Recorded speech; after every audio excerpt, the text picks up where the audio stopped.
¿Cómo llegó el neoliberalismo a México? Yo soy Historiker, acompáñenme a descubrir esto.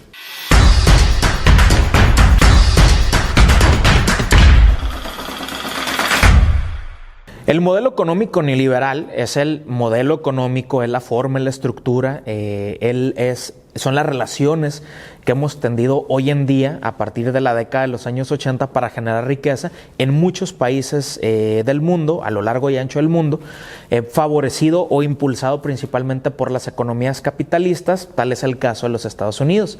México, por ende, por la vecindad que tenemos con los Estados Unidos y por las ganas de querer salir adelante y de desarrollar bienestar y desarrollo, pues nos vimos en la penosa necesidad de subirnos al barco del neoliberalismo. No digo que esté mal, pero digamos que México no tenía las condiciones necesarias para soportar el golpe o los golpes que venían derivados de ese sistema económico. En términos generales, el neoliberalismo en México tiene tres fases muy grandes.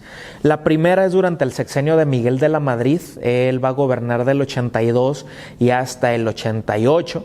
Y entonces en esos 6 años va a recibirse este modelo económico, va a ser impulsado por el Fondo Monetario Internacional y México va a tener que entrar al mercado internacional cuando muy pocas veces lo había hecho. Los productos mexicanos no alcanzaban los escalas o los estándares de calidad y entonces los problemas vinieron pues casi en carambola, ¿no? Entonces la primera fase es cuando nos llega la realidad, la tenemos que tomar, la pobreza empieza a aumentar, empieza una crisis económica a partir de 1982 muy profunda, a tal grado que la década de los años 80 se conoce como la década perdida. ¿Por qué la década perdida? Porque México transitó de una crisis económica muy profunda a una nacionalización de la banca también que costó mucho dinero. Llegamos, por ejemplo, a un momento donde el terremoto del 85 literalmente tumbó la estructura física, jurídica, territorial del país, aunque ocurrió en el centro de la República, pero afectó básicamente a otros estados y afectó de forma global o general a nuestro país. Y entonces la década de los años 80 pues se marca o se enmarca, se contextualiza justamente por ese tipo de situaciones, ¿no? Que nos llevaron al borde en temas económicos. Entonces esa fue la primera fase. No fue una fase bonita, no fue una fase agradable, fue una fase muy dura, fue una fase de mucho como análisis, de reflexión y de estar resolviendo problemas conforme fueran saliendo, ¿no? Es decir, no podía haber un pronóstico previo, sino había que solucionar los problemas como salían. En un segundo momento, el neoliberalismo se va a anclar al país gracias a 2 sexenios. El primero de ellos a Carlos Salinas de Gortari y el segundo al de Ernesto Zedillo Ponce de León. Ya estamos a finales de los 80s y durante los 90s. Tanto Salinas como Zedillo llevaron a la práctica varias reformas constitucionales para poder soportar todos los cambios que venían, porque en nuestro país, al igual que en otros, al ser una democracia, todo aquello que nosotros queramos implementar o que se lleve y se desarrolle a cabo en nuestro país debe aparecer en la ley. Y entonces, si no aparece en la ley, no puede ser posible. Entonces, en ese sentido, pues tanto Salinas como Zedillo empezaron a actuar o empezaron a realizar tareas que favorecieron que el neoliberalismo en México que llegara ya para quedarse prácticamente. Y un tercer momento de este fenómeno neoliberal, de este proceso del neoliberalismo en México, se desarrolla durante lo que se conoce como los sexenios de la transición democrática, que es el de Vicente Fox y el de Felipe Calderón. Es decir, ahí ya fue donde se va a afianzar, donde ya todos los engranajes estaban bien aceitaditos y donde la maquinaria del neoliberalismo empezó a caminar sin ningún tipo de problema. A pesar de que desde el 82, 83 en México se desarrolló el neoliberalismo, va a ser hasta los 2000 cuando todo esto empezó a rendir frutos y empezó a generar cierta estabilidad, ¿ok? ¿Cuáles son las bases del modelo económico neoliberal en términos generales? Voy a anunciar algunas características o algunos principios o algunas máximas de este modelo económico. Para empezar, debe existir la liberación del mercado financiero. Ocurrió, por ejemplo, que para 1989 México abriera la posibilidad a la participación extranjera en los bancos. Los bancos habían sido nacionalizados por José López Portillo en el 82, esto acarreó grandes problemas y entonces no era un problema que tenía que comprar el gobierno, entonces se permitió que la iniciativa privada pues comprara o adquiriera esos bancos, de tal forma que hasta la actualidad los bancos en México están operados por particulares o están operados por otras naciones o por otros países, a excepción del Banco Central, que es el Banco de México. Número 2, o la segunda base del neoliberalismo, para entender el contexto en el que se mueve nuestro país, la liberación del mercado de bienes y servicios. Liberación del mercado de bienes y servicios significa que se elimina el control sobre los precios y que haya cierta flexibilidad para la fijación de los costos o de los precios, así también la privatización de empresas públicas o las paraestatales. Resulta que antes, en la antigüedad, el gobierno fijaba los precios, pero el gobierno desconocía cuánto costaban los insumos, cuánto costaba la mano de obra, cuánto costaba la materia prima, cuánto era el gasto corriente, cuánto era el gasto de nómina, y entonces el gobierno únicamente fijaba el costo y a veces pues no había margen de ganancia. Entonces, en el modelo económico neoliberal, quienes se van a hacer cargo del juego económico pues justamente son las empresas y los empresarios. Y la privatización pues significa vender empresas que eran del gobierno, de bienes o servicios, para que se pudiera otorgar pues en manos de un particular. Tal es el caso, por ejemplo, de Aeroméxico. Aeroméxico era del gobierno, se vendió y pasó a manos de un particular. Es el caso de Teléfonos de México, Telmex, de acuerdo, que se vendió a Carlos Slim. También es el caso, por ejemplo, de Ferromex, de Ferrocarriles Mexicanos. Es el caso de Altos Hornos de México y de muchas otras empresas que pasaron a ser propiedad de particulares. Por ejemplo, hoy en día únicamente existen 2 paraestatales o 2 de estas empresas que todavía el Estado sigue controlando, que es la Comisión Federal de Electricidad y Petróleos de México, ¿no? Petróleos Mexicanos, que es Pemex, ¿no? Otra de las bases del neoliberalismo es la liberación del mercado de trabajo.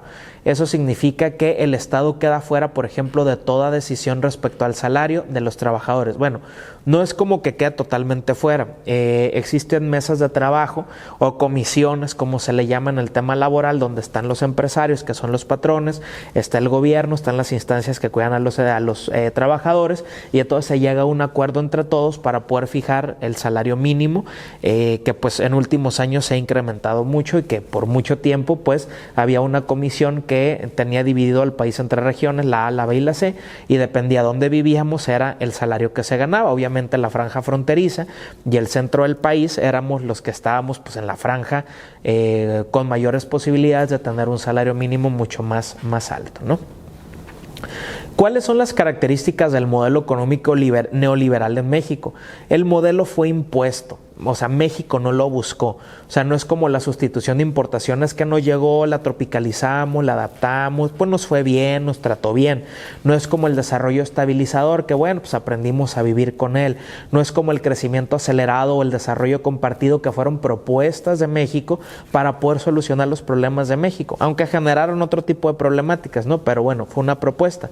El caso del neoliberalismo fue en contexto internacional, en escala macro, y entonces pues quieres ser amigo de Estados Unidos y quieres tener acceso a los fondos y a los recursos del Fondo Monetario Internacional, pues tienes que aplicar el neoliberalismo. Entonces México se vio obligado a aceptar este modelo económico para poder empezar a salir de la crisis de 1982 y entonces poder generar mayores condiciones de inversión, de desarrollo y de bienestar, porque hay en economía una situación que dice que la gente o el ciudadano se va a molestar cuando mire la necesidad en su cartera, es decir, cuando no tenga trabajo, cuando no consiga empleo, cuando no tenga que comer, entonces cuando va a cuestionar, ¿de acuerdo? Entonces, si el gobierno empieza a resolver ese tipo de problemas y atrae inversión extranjera y hay empleo y hay inversión y hay ahorro, pues todos los trabajadores pues vamos a estar en una buena condición y entonces pues vamos a seguir generando desarrollo y bienestar, ¿no?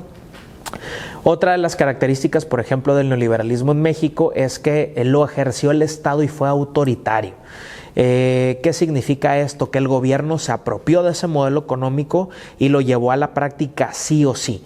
¿De acuerdo? No realizó mesas de trabajo, no lo tropicalizó, no lo anunció, únicamente lo aplicó por presiones internacionales, y entonces pues los mexicanos de la noche a la mañana despertaron con esta noticia, no solo de la crisis, sino de toda la escala de cambios o la escalada de cambios que iba a haber posteriormente, ¿no? Es decir, no se tomó la opinión, por ejemplo, de los diferentes actores de la economía en la escala nacional. Obviamente tal vez el modelo es muy bueno, pero para que se haya aplicado sin tanto dolor o sin tantos problemas, México debía haber tenido otra situación u otro contexto, ¿no? También otra de las características del neoliberalismo en México es que exigió una apertura comercial total. Es decir, México durante mucho tiempo fue como de cuidar su mercado interno, de protegerlo, de apapacharlo, pero ahora en este contexto pues el mercado estaba abierto a diferentes rumbos, y entonces los acuerdos, las zonas económicas, los tratados de libre comercio pues prácticamente ya eran como el pan nuestro de cada día, y entonces México tuvo que aprender a actuar, a entender, a leer, a hablar, a negociar. ¿De acuerdo? Entonces fue un problema, ¿no? ¿Esto qué va a generar? Ya casi para finalizar, el neoliberalismo en México va a generar o ha generado mucha dependencia de la inversión extranjera. Es decir, México o las empresas mexicanas no han sido las suficientes o las necesarias para poder salir adelante. Siempre estamos dependiendo de que venga otro país a establecer su empresa o establecer su industria, que le ofrezca trabajo a los mexicanos, que pague impuestos, ¿de acuerdo? Para que empiecen a desarrollarse pues los ciudadanos o los habitantes alrededor de ese tipo de industria o alrededor de ese tipo de empresas, ¿de acuerdo? O también, para ir haciendo como una conclusión, mucho se ha hablado del tema de la privatización de las empresas del Estado. Esto de las empresas públicas o de los monopolios del Estado o los estancos del Estado no son cosa nueva. Desde la época de los reyes, del absolutismo, del despotismo ilustrado, de antes de la Ilustración y antes de las independencias en todo el mundo, los reyes observaban que había ciertos negocios que dejaban mucho dinero. Y entonces, para ser ellos los únicos que obtuvieran esas ganancias, estancaban o monopolizaban esa actividad. Es decir, únicamente ellos podían desarrollar ese tipo de negocio. Piensen ustedes en el Monopoly, en el juego de mesa. El Monopoly es tener todas las propiedades que tú quieras, con casas, con construcciones, y de tal forma que si alguien pasa te va a pagar. ¿De acuerdo? Si alguien llega, pues ni se diga. ¿De acuerdo? Entonces, el monopolio, en términos económicos, es la agrupación o la reunión de una actividad, un negocio para tu propio beneficio. Entonces, hay muchos monopolios o estancos del Estado. También para la época del neoliberalismo, en los 80s, 90s, se conocen como las empresas del Estado o paraestatales, y entonces la privatización pues significa poner en venta. Otro ejemplo de privatización fue el de Televisión Azteca. ¿De acuerdo? Era una televisión que estaba, o un canal que estaba a cargo de la ciudadanía, que era del gobierno, que brindaba información, pero pues el gobierno pues lo dejó y pues, se lo vendió un particular, y hoy en día pues hizo Televisión Azteca, ¿no? La época de las privatizaciones va de 1988, que llegó Carlos Salinas de Gortari, y hasta 1995 con Ernesto Zedillo. Y entonces todo esto se genera en un panorama que se conoce como de las reformas constitucionales o las reformas estructurales. En términos generales, y ya para finalizar, el neoliberalismo ha traído muchos beneficios, pero también ha traído muchos retrocesos. El neoliberalismo ha generado muchas oportunidades, pero también ha incentivado mucho la pobreza. El neoliberalismo nos ha dicho qué hacer, pero nosotros tenemos la responsabilidad de el investigar cómo y el sacar adelante este tipo de modelo económico. Es el modelo económico que está vigente en la gran parte o en la gran totalidad del mundo, y entonces es el lenguaje común que se utiliza hoy en día entre las naciones. Entonces, pues hasta la próxima.